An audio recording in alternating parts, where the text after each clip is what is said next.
नमस्कार दोस्तों। आज हम सुनेंगे कहानी एक नाव के यात्री। कहानीकार हैं शानी। तो चलिए सुनते हैं। कीर्ति मारे उत्सुकता के फिर खड़ी हो गई थी। वह पांचवा मर्तबा था, लेकिन इस बार लगा कि सीटी की आवाज़ सचमुच दूर से काफ़ी नज़दीक होती आ रही है और गाड़ी प्लेटफॉर्म में प्रवेश करे इसमें अधिक देर नहीं। घबराहट या चेहरे का पसीना पोंछने के लिए उसने रुमाल टटोला नहीं था। बेंच पर छूटने की भी कोई संभावना नहीं थी। जल्दी जल्दी में यही होता है, उसने सोचा। वह साड़ी से ही मुंह पोंछना चाहती थी, लेकिन तभी एकाएक सारे प्लेटफॉर्म में मुसाफिरों तथा सामान लदे कूलियों की भगदड़ मच गई। हेलो। सहसा इसी समय अपने कंधे पर पड़े स्पर्श से कीर्ति चौंकी। चौंकी ही नहीं, धक सी रह गई। क्षण के छोटे से खंड में लगा कि कहीं रज्जन ही तो नहीं, पर थी वह मिसेज मित्तल। रॉ सिल्क की आसमानी साड़ी में अच्छी तरह कसी कसाई और चुस्त। किसी विदेशी सेंट की बहुत भीनी खुशबू एक क्षण के लिए हवा में ठहर गई थी। अरे, कीर्ति ने जल्दी से हाथ जोड़े। कहाँ जा रही हैं? भोपाल, मिसेज मित्तल ने इतने सहज भाव से कहा जैसे उनका भोपाल जाना रोज रोज की बात हो। और तुम? उनकी आंखें बार बार कंपार्टमेंट की ओर बढ़ते अपने कूली की ओर लगी हुई थी। रज्जन आ रहा है। मिसेज मित्तल के नए रूप वाले प्रभाव से मुक्त होने के लिए कीर्ति एक सांस में कह गई। वैसे पहले कई घंटे से यह वाक्य उसे भीतर भीतर तंग जरूर कर रहा था, लेकिन इस पल मिसेज मित्तल के अतिरिक्त वह और कोई बात नहीं सोच रही थी। बरसों बाद उन्हें इतना सिंगार पटार किए कीर्ति देखे और खुद उनकी जवानी भोपाल जाने की बात सुने तो फिर अविश्वास की कहाँ गुंजाइश रह जाती है। अच्छा। रजन की बात सुनकर एक पांव से जमी और दूसरे से उखड़ती हुई मिसेस मित्तल ने अपनी आंखों को और फैला लिया। पूछ रही थी, इसी गाड़ी से? हाँ, लेकिन रज्जन को लैंड किए तो कई दिन हो गए हैं ना। जाने कौन कह रहा था कि उसे दिल्ली रुकना पड़ा। आगे कुछ अप्रिय न सुनना पड़े सोचकर कीर्ति ने झट से कह दिया। फिर उन्हें देखती हुई जबरन मुस्कुराई। गाड़ी तब बेतरह चिघाड़ती और धड़धड़ाती हुई प्लेटफॉर्म में प्रवेश कर रही थी। अच्छा, लौट कर मिलेंगे, कहकर मिसेज मित्तल कब बढ़ गईं या कीर्ति ने गाड़ी की हड़बड़ी में नहीं देखा। उसकी घबराहट अब पहले की अपेक्षा कई गुना बढ़ गई थी। पसीना, गले का सूखना और हलक में चुभने वाले कांटे। उसे अपनी स्थिति उस दिन जैसी लग रही थी जब अंतिम परीक्षा का परिणाम आने वाला था और उसे अखबार की प्रतीक्षा थी। उत्सुकता की मारी वह उस दिन भी स्टेशन आ गई थी। वह आगे चली जाए, क्या भीड़ या धक्का पेल की परवाह किए बिना निकल जाए? एक बार कीर्ति ने सोचा, लेकिन एक सिरे से दूसरे सिरे तक उमड़ते लोगों के सैलाब को देखकर हिम्मत छूट गई। वहां भी एक जगह खड़े होने के बावजूद वह नाहक कई धक्के खा चुकी थी। और रज्जन को वह पहचान भी सकेगी? पिछले कई दिनों की तरह आज फिर आशंका उठी। अथवा क्या उसे दूर से ही देखकर रज्जन पहचान लेगा? 7 साल का अरसा कम नहीं होता। इतने में कल तक की बच्ची जवान हो जाती है, जवान के पांव डहलाव तक चले जाते हैं और बूढ़े। वह कई दिनों के चुने हुए उस स्थान पर खड़ी थी जहां से ट्रेन के लोग और बाहर जाने का रास्ता दोनों ठीक ठीक दिखाई दे सके। भीड़ रोज जैसी थी, गए साल जैसी, या शायद गुजरे हुए उन 7 बरस जैसी। कोई भी मौसम हो, चाहे जैसा दिन या घड़ी, यात्राओं का क्रम कभी नहीं टूटता। जब भी स्टेशन जाओ भीड़ का एक ही रूप दिखाई देता है। अपने अपने सामान, मित्र या परिवार से लदे फदे लोग जो जाने कब से चढ़ या उतर रहे हैं। प्लेटफॉर्म में प्रतीक्षा करते वही आत्मीय और प्रियजन, जिनमें से कुछ तो खिलते हैं और अनेक। रज्जन। फर्स्ट क्लास के एक कंपार्टमेंट से किसी स्वस्थ से युवक को उतरते देख कीर्ति के मुंह से न केवल यह आवाज़ निकली, बल्कि वह झपटती हुई उधर भी बढ़ गई थी। पर झेप कर दूसरी ओर देखना पड़ा। और भला कुली के पीछे पीछे कौन जा रहा है? वह ग्रे कलर के सूट वाला, ठेले के पास खड़ी स्कर्ट वाली लड़की के पीछे वो और फिर हर गुजरने वाले चेहरे को जल्दी जल्दी झपकती आंखों से पकड़ने की कोशिश और पीछा। क्या आज फिर अकेले लौटना होगा? अंत में गेट के पास खड़े आखिरी समूह को देखती हुई कीर्ति ने सोचा। फिर पापा की उन्हीं आंखों का सामना जिनसे कीर्ति को दहशत होती है। फिर माँ का वही बिसुरना जिसे सुनकर उसकी आंखें गीली होती हैं। फिर वही तनाव। क्यों? थोड़ी देर बाद जब गाड़ी रेंगने लगी तो बावजूद भीड़ भाड़ के जाने कैसे मिसेस मित्तल ने उसे देख लिया था। खिड़की के बाहर सिर निकालकर वह हाथ के इशारे से पूछ रही थी, क्यों? अर्थात रज्जन नहीं आया। कीर्ति कई पल निरुत्तर सी खड़ी मिसेस मित्तल को देखती रही।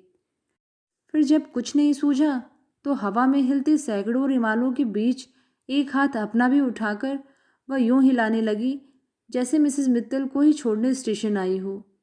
Good luck, good luck. और कीर्ति ही नहीं, पिछले कई दिनों से सारा घर इसी तनाव में लटका हुआ जी रहा है।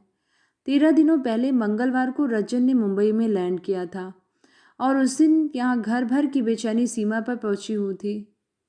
बेटी, कितने बजे हैं? पापा ने उस दिन कीर्ति के कमरे में तीसरी बार आकर पूछा था। 4। बस 2 घंटे और हैं। पापा ने अपनी ज्योतिहीन आंखों से एक ओर ताकते हुए कहा था। 6 बजे रज्जन का जहाज किनारे आ लगेगा।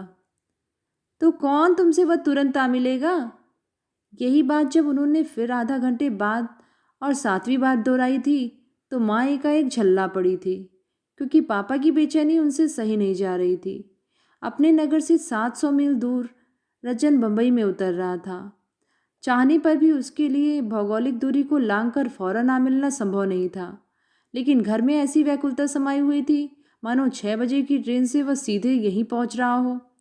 यूँ रोज़ सुबह सबसे पहले पापा ही उठते थे, लेकिन उस दिन उन्होंने अपने साथ साथ सभी को जल्दी जगा दिया था। पहले माँ, कीर्ति, फिर शोभा, और यहाँ तक कि छड़ी टेकते टेकते आउट हाउस में रहने वाले श्यामलाल को भी उन्होंने सोने नहीं दिया था। आज रज्जन पहुंच रहा है।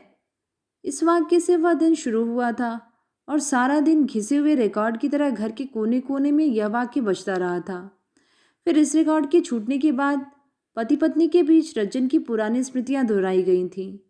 उसकी कुछ आदतों, विशेषताओं और गुणों आदि के चर्चे हुए थे और रात कीर्ति को बड़ी देर तक पापा के जागने की आहट मिलती रही थी। 7 वर्ष पहले जब रज्जन इंजीनियरिंग के लिए एक डिप्लोमा के लिए इंग्लैंड जाने लगा था तो किसी को कल्पना भी ना थी कि वह इतने अरसे के लिए वहाँ रह जाएगा। केवल 2-2.5 वर्ष में लौट आने की बात थी। तब ब्याह हुए सिर्फ 6 माह गुजरे थे। रत्ना को उसने इसलिए साथ कर लिया था कि विदेश के अकेलेपन से डर लगता था। फिर अध्ययन के दौरान इधर या उधर का कोई तनाव न रहे और पति पत्नी दोनों मिलकर वह समय काट आए। एक उद्देश्य शायद यह भी था। लेकिन 2.5 के बदले 3 वर्ष हो गए और रज्जन लोग नहीं लौटे। एक पत्र आया कि उन्हें कोई टेम्परेरी जॉब मिल गया है। सोचा क्यों न कर लें, कुछ नहीं तो यात्रा का खर्च ही निकल आएगा और अगर संभव हुआ तो थोड़े बहुत पैसे भी बच जाएंगे।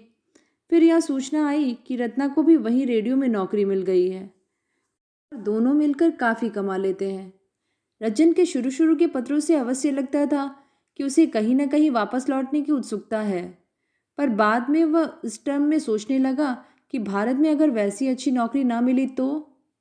और इस बीच कई बड़ी बड़ी अप्रत्याशित घटनाएं हो गई थीं। शोभा के बाद वाला भाई जाता रहा था। कीर्ति से बड़ी बहन नलिनी ब्याह होकर बनारस चली गई थी। पापा सरकारी नौकरी से रिटायर होकर घर बैठ गए थे और इनमें सबसे बड़ा हादसा यह हुआ था कि पापा की आंखें अकस्मात जाती रहीं।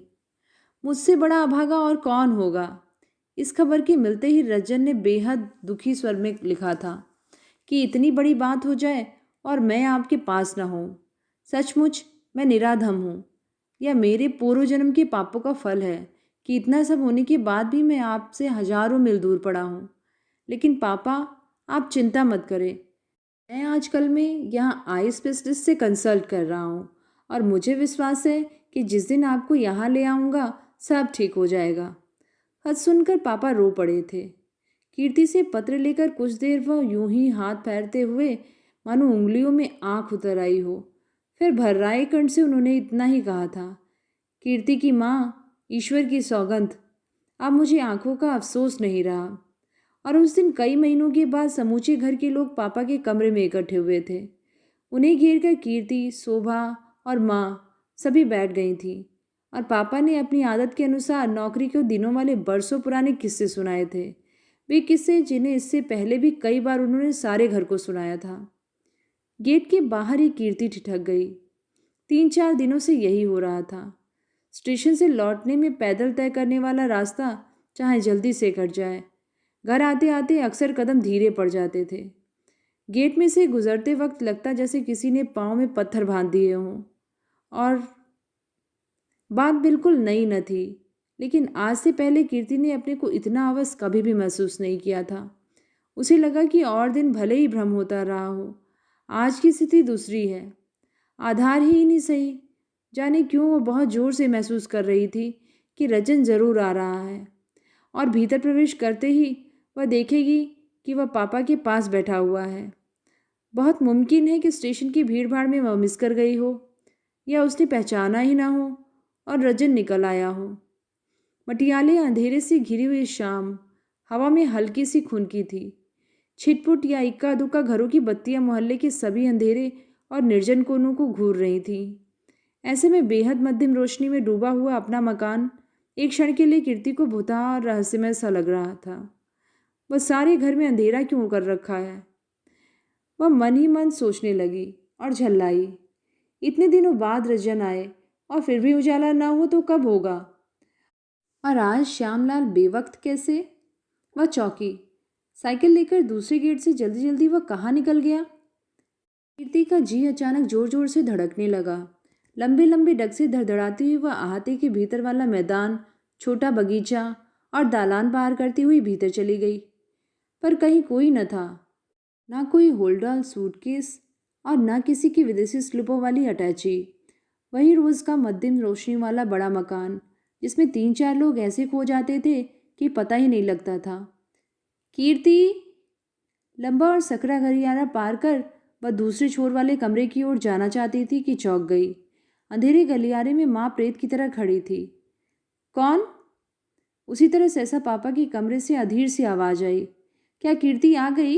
कीर्ति! हाँ, कीर्ति आ गई। 2 क्षणों की चुप्पी के बाद भी माँ ने घसीटते हुए शब्दों में जवाब दिया। इस बीच केवल एक बार उन्होंने कीर्ति की ओर देखा, फिर हट गईं और बस। किसी ने न कुछ कहा और न कुछ सुना, जैसे न अब तक कीर्ति की प्रतीक्षा थी और न उसके साथ बधी हुई कोई आशा। पिछले 12 दिनों से इस तरह सारा घर कंठों में प्राण लिए बैठा रहता था। पल पल कीर्ति की बाट देखी जाती थी। पहले 2 दिन स्वयं पापा स्टेशन तक चले गए थे। बम्बई से आने वाली कई गाड़ियां उन्होंने देखी थीं। वह तो बाद में पता चला कि रजन यहाँ आने के बदले सीधे दिल्ली चला गया था, रत्ना के घर। और कई बार बदले हुए तथा स्वयं निर्धारित किए प्रोग्राम के बावजूद आज 13वें दिन भी रजन का पता नहीं। अपने कमरे में पहुंचकर बड़ी देर तक कीर्ति को लगता रहा कि आज भी माँ जरूर दबे पांव आएगी। शायद और दिनों की तरह पापा के कान बचाकर धीरे से कहे, कीर्ति जा, रजन को एक तार और करा। इसने तो खेल बना रखा है। अगर यहाँ ना आया तो ना आता। लिख लिख कर सबको परेशान करने की क्या ज़रूरत थी? पिछले 2 तार ऐसे हुए थे और गए दिन जो ट्रंक लगाया जा रहा था उसके पीछे भी यही था। पर सचमुच माँ नहीं आई। खाने की सूचना लेकर शोभा पहुंची थी। आज मिसेस मित्तल मिल गई थी। खाने की मेज पर भी जब वही तनाव गिद्ध के डैनों की तरह मंडराता रहा तो कीर्ति ने केवल बात करने के लिए सप्रयास बात शुरू की। कहाँ? उदासीन भाव से माँ ने पूछा। स्टेशन पर। अच्छा? वह भोपाल जा रही थी, कहकर कीर्ति ने तत्काल माँ की ओर देखा। उसका अनुमान ठीक था। मिसेस मित्तल के साथ भोपाल का नाम सुनते ही माँ बेतरह चौंकी। मुंह की तरफ बढ़ता उनका हाथ सहसा रुक गया, जैसे अचरज भरी घटना की खबर दी गई हो। साश्चर्य पूछा, किसने कहा? वह खुद कह रही थी। विश्वास करने के प्रयास में माँ कीर्ति की ओर घूरती रही। एक क्षण के लिए उनकी आंखों में अजब सा भाव तैराया, जाने वह छोटी सी खुशी का था या अचानक लगे हल्के से धक्के का। कीर्ति से आंखें हटाकर ठिठका हुआ झूठा हाथ लिए हुए दो एक पल वह एक अंधेरे कोने को घूरती रही। फिर यही होता है का भाव लिए चुपचाप खाने लगी। उस दिन जिसने मिसेस मित्तल का उतना दृढ़ स्वरूप देखा हो, उसके लिए सचमुच यह विश्वास करना कठिन है कि आखिर वह उस बिंदु पर आ गई जिसका बरसों से वह अकेले दम पर विरोध कर रही थी। यूं पड़ोसी जैसा पड़ोसी मिसेस मित्तल नहीं थी। एक तो घर उनका दूर था और दूसरे स्वभाव से वह रूखी और घमंडी लगती थी। शायद इसलिए आने के बाद भी काफ़ी अरसे तक सभी से अपरिचय बना रहा। लेकिन जब कीर्ति से परिचय हुआ तो सारी दूरी जुड़ जाती रही। वह रहस्य भी नहीं रह गया जो उनके बारे में पहले दिन से मोहल्ले ही नहीं सारे नगर में बना हुआ था। विवाहिता और पराये शहर की होते हुए भी उन्होंने इस नई जगह में आकर नौकरी कर ली थी। यहाँ उनका ना कोई रिश्तेदार था और ना कोई परिचित। बहुत सीधे सादे ढंग से एक कमरा लेकर वह अकेली रहती थी। अकेली ही नहीं, अलग थलग और सभी से कटी हुई। शायद इसीलिए लोगों ने कानाफूसियाँ भी की। क्या कोई जवान औरत किसी नए शहर में अकेली जान रह सकती है? मिसेस मित्तल अगर सचमुच विवाहिता या सुहागन है तो कभी उनका पति उनके पास क्यों नहीं आता? अथवा पिछले 3 वर्षों में एक बार भी अपने के पति के पास भोपाल क्यों नहीं गई? और समझ में नहीं आता कि लोगों को दूसरे की ज़िंदगी में इतनी दिलचस्पी क्यों होती है। कीर्ति से पहली या दूसरी भेंट पर ही अत्यंत दुखी होकर मिसेस मित्तल ने कहा था, क्या मैं हर किसी से यह बताती फिरूं कि मैं ब्याहता या सुहागन हूँ, कि हम पति पत्नी में कितना प्यार था? महेश ने अचानक कैसे मेरे साथ धोखा करना शुरू कर दिया और कैसे अलग होकर मैं इसी बात पर आज तक उससे लड़ रही हूँ। और उसी दिन कीर्ति ने पहली बार जाना कि इस भूखमरी दुनिया में आज भी ऐसे लोग हैं जो टूट भले ही जाएं, झुकना या समझौता करना नहीं जानते। अगर प्रेम विवाह के साल 2 साल बाद ही महेश किसी रूप जाल में उलझकर नए अफेयर में फंस जाए तो मिसेस मित्तल जैसी कोई भी स्वाभिमानी औरत और क्या कर सकती थी। कीर्ति को लगा जैसे वह अकेली नहीं, चुपचाप कौर उठाती हुई माँ भी आज उसी दिल की बात सोच रही है। उस दिन जब शोभा के बर्थडे के बाद मिसेस मित्तल आई थी, घर में बीते हुए एक छोटे से उत्सव के अवशेषों के बीच उस दिन माँ को जाने क्या सूझी कि ट्रंकों में एक जमाने से बंद ढेर से पुराने और कीमती कपड़े वह निकाल लाई थी।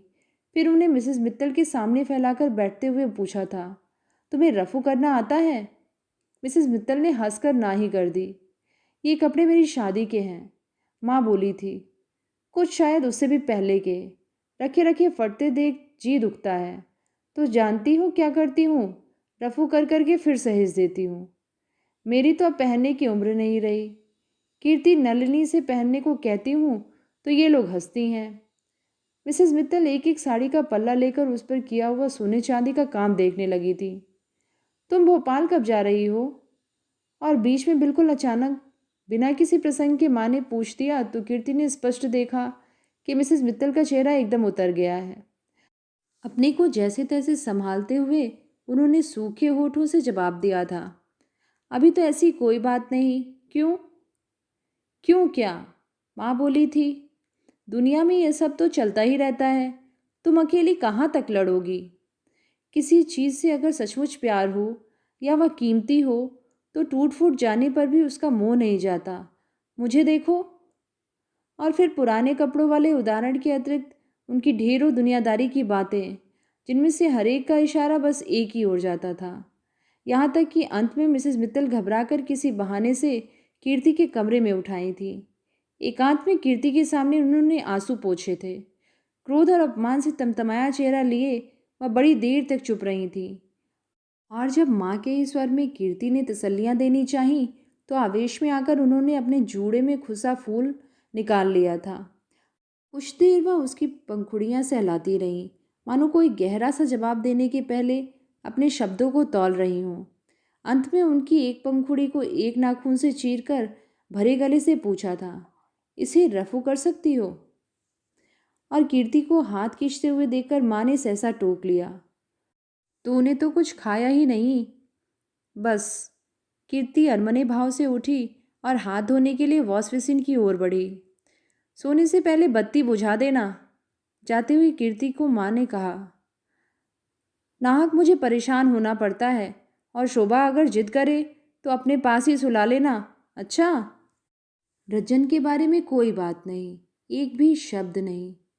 रात कई बार कीर्ति को भ्रम होता रहा कि माँ उसके कमरे में आई है। वह कई बार अचकचाकर उठी, लेकिन रात के सन्नाटे में पापा के कमरे से खांसने और बार बार बेचैन करवटें बदलने के अतिरिक्त और कोई आहट नहीं आ रही थी। लेकिन 13 दिनों से जिस रज्जन के आने की इतनी धूम थी, वह आया तो तब, जबकि उसे लेने के लिए घर की दहलीज पर कोई नहीं था। सुबह के 3 बजे थे और सारा घर सो रहा था। कीर्ति से खबर सुनते ही पापा हड़बड़ाकर उठ बैठे।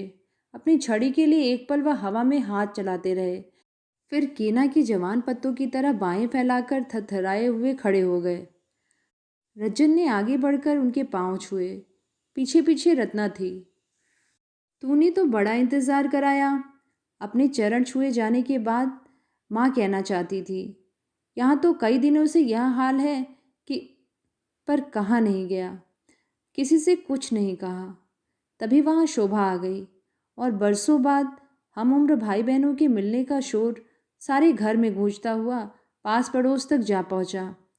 अरे शोभा, तू इतनी बड़ी हो गई। और क्या, उतनी ही बनी रहेगी, माँ बोली। रत्ना, तुम्हें याद है, रज्जन ने कहा, ये कितनी सी थी और कीर्ति को तो देखो, कमबख्त अच्छी खासी महिला बन गई है। और जो मैंने एमए पास कर लिया है वो, कीर्ति बोली। लेक्चरर हो गई हूँ वो, तुम लोगों के बराबर कमाने लगी हूँ वो, इनमें से किसी की बधाई नहीं। रज्जन, इस बार तो मुझे भी अपने साथ इंग्लैंड ले चल। अच्छा अच्छा, रज्जन ने चिढ़ाया। कभी आईने में अपनी शक्ल देखी है? और उस धमाचौकड़ी में कीर्ति के अतिरिक्त किसी ने नहीं देखा कि पापा की उठी हुई बाहें कैसे नीचे गिरी। देखो, मैं तुम सबके लिए क्या क्या लेकर आया हूँ। फिर बीच में ही उठकर रज्जन ने ट्रंक खोला और माँ के मना करने तथा यह कहने के बावजूद कि दिन में देख लेंगे, उसने एक एक करके सारी चीज़ें उत्साहपूर्वक फैला दी। पापा के लिए ऊनी कोट, माँ के लिए कार्डिगन, शोभा के लिए नए प्रकार के खिलौने और कीर्ति नलिनी के लिए स्वेटर तथा स्कार्फ। रत्ना यह बताती रही कि उस प्रेजेंट के एक एक पीस के लिए उन्होंने लंदन की कितनी कितनी दुकानें देखी थीं और कितने अंबार में से पसंद किया था। पापा ज्योति विहीन आंखों से अपने ही परिवार को घूरते हुए अपरिचितों की तरह सुन रहे थे। अगला दिन कीर्ति के घर ऐसे आया जैसे बरसों पहले कभी आया करता था। सुबह से मिलने बैठने वालों का तांता लगा रहा। उसमें पापा के मित्र थे, माँ की परिचित महिलाएं थीं, कीर्ति शोभा की सहेलियाँ थीं और सबसे अधिक संख्या थी रज्जन के उन दोस्तों की जिनके साथ उसने बचपन और स्कूल के दिन गुजारे थे। अब तो तुम्हारा साथ भी फिजूल है, दोपहर को दिन रात के संग संग बैठने वाले शर्मा जी ने कहा तो पापा एकाएक चौंके। क्यों? अरे भाई, अब तुम यहाँ हो ही कितने दिन? दूसरे मित्र सक्सेना ने कहा।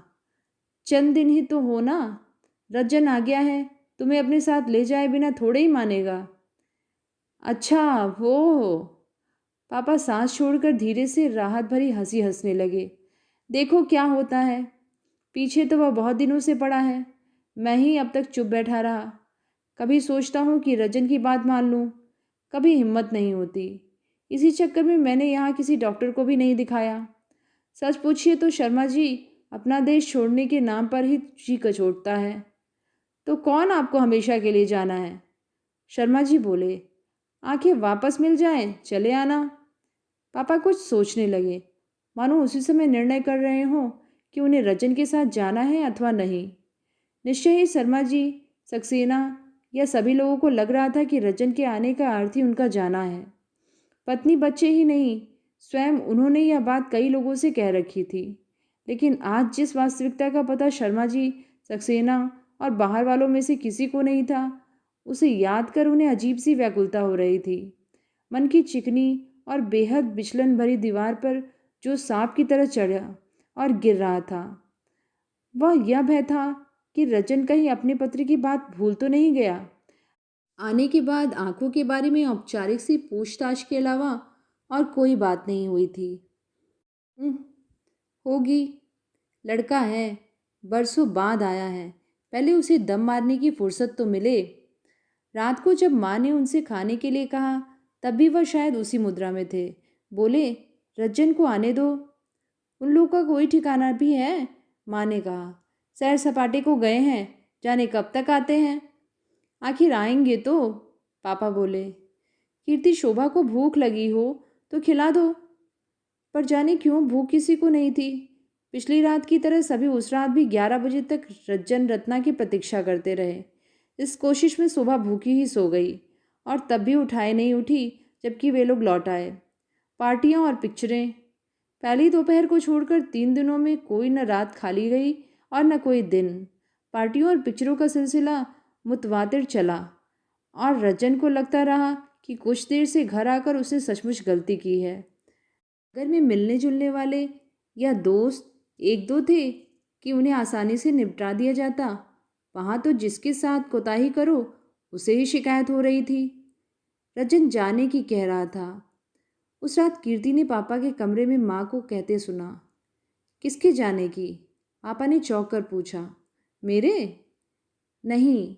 दूसरी ओर देखकर माँ धीरे से बोली। उसके अपने ही जाने की बात थी। कह रहा था उसे जल्दी लौटना है और दिल्ली में भी 1-2 दिन का काम है। बड़ी देर तक पापा ने कुछ नहीं कहा। ये लोग नलिनी के पास बनारस जा रहे थे ना? अब नहीं जा रहे। क्यों? वक्त नहीं है, माँ बोली। मामा के पास जयपुर जाने वाला प्रोग्राम भी सुना रद्द कर दिया है। रत्ना कह रही थी कि उनके प्रेजेंट्स भिजवा दें। देखते हो, इतने वर्षों बाद आया और बहन से मिले बिना ही चला जा रहा है। सोचो नलिनी क्या कहेगी। कुछ देर पापा और चुप रहे। रज्जन और कुछ कह रहा था। कब? कहकर माँ ने पापा की ओर देखा तो, लेकिन दूसरे ही क्षण संभल भी गई। अपने ही प्रश्न को समेटती हुई बोली, अरे उसे मेरे पास बैठने या बात करने की फुर्सत कहाँ है। कल यह जरूर पूछ रहा था कि पापा को कोट पसंद आया। और तब चारपाई बजने की आवाज़ से कीर्ति ने अनुमान लगाया कि पापा ने फिर वही बेचैन करवट बदली है। स्टेशन से बाहर आकर कीर्ति ने मुक्ति की सांस ली। उसे लग रहा था जैसे एक लंबे समय के बाद किसी भयंकर तनाव से छुटकारा मिला हो। अजीब बात है कि रज्जन और रत्ना को गाड़ी में बैठते देख उसे जरा भी कचोट महसूस नहीं हुई थी। उसे कुछ जैसे हल्का सा महसूस हो रहा था, जैसे किसी छोटी हैसियत के आदमी को बड़े मेहमानों को विदा करने के बाद होता है। चलने से पहले रज्जन और रत्ना दोनों ने अलगाव और विछोह के औपचारिक शब्द कहे थे, लेकिन कीर्ति से कुछ भी नहीं बना था। उसने लाख चाहा कि रज्जन की बात रख ले। कई बार रत्ना के सामने उसने भूमिका भी बांधी थी, लेकिन लगा था जैसे भीतर कहीं से विद्रोह हो रहा है और वह उसके सामने घुटने टेक कर अवश हो गई है। कीर्ति, तू मेरी एक बात मानेगी? प्लेटफॉर्म पर रज्जन ने किसी बहाने उसे रत्ना से अलग ले जाकर कहा था। क्या? सच बात तो यह है कि यह तुझी से कह सकता हूँ, इसीलिए कि तू बहन भी है और समझदार भी। ये मदर फादर को क्या हो गया है? हम लोग इतने इतने बरसों बाद आए, लेकिन लगा जैसे किसी की खुशी ही नहीं हुई। सारा वक्त पापा उखड़ी उखड़ी बातें करते रहे और माँ का मुंह सूजा रहा। मैं तो खैर घर का हूँ, शिकायत करके भी कहाँ जाऊँगा। रत्ना के दिल को इससे बड़ा धक्का लगा है। कह रही थी कि इतनी भावना से लाए हुए प्रेजेंट्स किसी ने अप्रिशिएट तक नहीं किए। पापा ने तो कोर्ट को छूकर भी नहीं देखा। तो अगर उसे बातों ही बातों में यह विश्वास दिला दे कि उन प्रेजेंट्स से घर भर के लोगों को कितनी खुशी हुई तो उसे क्या हो गया था? कीर्ति ने सोचा। रज्जन का इतना सा आग्रह रखते उससे क्यों नहीं बना? झूठ ही सही, क्या वह रत्ना से नहीं कह सकती थी कि और भला तुमसे क्या कह गई थी? अचानक उसके कंधे पर हाथ रखकर रमा सेन पूछ रही थी। कीर्ति सहम गई। खीसी हुई कि जो रमा सेन स्टेशन से उसके साथ साथ टैक्सी में चली आ रही थी, उसकी उपस्थिति वह इतनी देर से कैसे भुला बैठी थी। और कौन क्या कह गई थी? कौन? हाँ, मिसेस मित्तल। स्टेशन पर मिलने के बाद से वे लोग उन्हीं के बारे में बातें करती आ रही थी, चाहे अनचाहे, जगह बेजगह मिसेस मित्तल का ही प्रसंग। मुझसे तो कहा था कि 2-4 रोज में आ जाएंगी। उन्होंने सभी से यही कहा था, रमा सेन बोली। मुझसे भी, लेकिन मैं तब भी जानती थी कि वह लौट कर नहीं आएंगी और इसी तरह एक दिन उनका इस्तीफा आ जाएगा। असल में कीर्ति, जहाँ तक मैं जानती हूँ, अपने किसी प्रियजन से प्रेम करना जितना आसान है, चोट लगने के बाद भी उसे घृणा करके रह सकना उतना ही मुश्किल। जिस दिन मैंने मिसेस मित्तल जैसी पढ़ी लिखी महिला को चूड़ियों वाले एक छोटे से अपशगुन से घबराते देखा था, उसी दिन मैं समझ गई थी कि उनके सारे बंध टूट गए हैं। घर के लिए और किसका रास्ता बाकी है? ऊबी हुई कीर्ति ने खिड़की के बाहर सिर निकालकर देखा। उसे कम से कम उस समय मिसेस मित्तल वाली चर्चा में जरा भी रुचि नहीं आ रही थी और रमा सेन की बातें बेतरह थका रही थीं। फिर वही अपने ही घर में प्रवेश करने का भय। गेट में से गुजरते हुए आज कीर्ति के पांव ठिठके नहीं, लेकिन कहीं अचेतन मन में बैठे हुए भय ने अपना सारा सिर फिर उठा लिया था। वही मटियारे अंधेरे से घिरी हुई शाम, छिटपुट या इक्का दुक्का घरों की बत्तियां, मोहल्ले के सूने तथा निर्जन कोने और बेहद मध्यम रोशनी में डूबा हुआ मकान। बरामदे में चोरों की तरह प्रवेश करती हुई कीर्ति को याद आया कि आज घर में शोभा भी नहीं है। रजन रत्ना से मिलने आई मौसी के साथ ही वह चली गई थी। घर और उजाड़ हो गया। वह जानती थी कि घर की क्या तस्वीर होगी। जो पापा रजन को छोड़ने के लिए दहलीज तक भी नहीं आए थे, उनसे चारपाई छोड़ उठने की उम्मीद करना फिजूल की बात थी। और माँ किसी अंधेरे कोने में चटाई डाले पड़ी होगी। कीर्ति थक गई थी। अच्छा हुआ कि आज शोभा भी नहीं थी। वह चाहती थी कि माँ या पापा किसी का भी सामना किए बिना सीधे अपने कमरे में भागे और बिस्तर पर टूट पड़े। उसने अंधेरा गलियारा पार भी कर लिया था, लेकिन पापा के कमरे से फूटने वाली रोशनी ने उसे सहसा चौंका दिया। गुजरते गुजरते भी वह पापा के कमरे के पास ठहर गई। कौन? उसी समय भीतर से पापा की आवाज़ आई। कीर्ति भयभीत चोर की तरह दीवार से सटकर खड़ी हो गई। कोई नहीं है। एक क्षण बाद इधर की आहट लेकर माँ ने आश्वस्त करते हुए कहा। अच्छा, मुझे लगा जैसे कीर्ति आ गई। सुनकर कीर्ति से बिल्कुल रहा नहीं गया। कोई पाप होता है तो हुआ करे, सोच कर चलते चलते ही सही उसने कमरे में झांक कर देखा तो कई क्षण तक आश्चर्यचकित सी देखती रह गई। पापा ने वही कोट पहन रखा था जिसे रजन के रहते उन्होंने छुआ भी नहीं था। सामने कार्डिगन पहने माँ खड़ी थी और उन्हें कंधों से पकड़े कार्डिगन के एक एक हिस्सों को अंगुलियों से टटोलते हुए पापा पूछ रहे थे, इसका रंग कैसा है? नीला? तो ये थी कहानी एक नाव के यात्री। कहानी आप सबको कैसी लगी नीचे कमेंट में लिख के ज़रूर बताइएगा। और ऐसी ही कहानियाँ सुनते रहने के लिए चैनल को सब्सक्राइब, लाइक और शेयर करिएगा। धन्यवाद।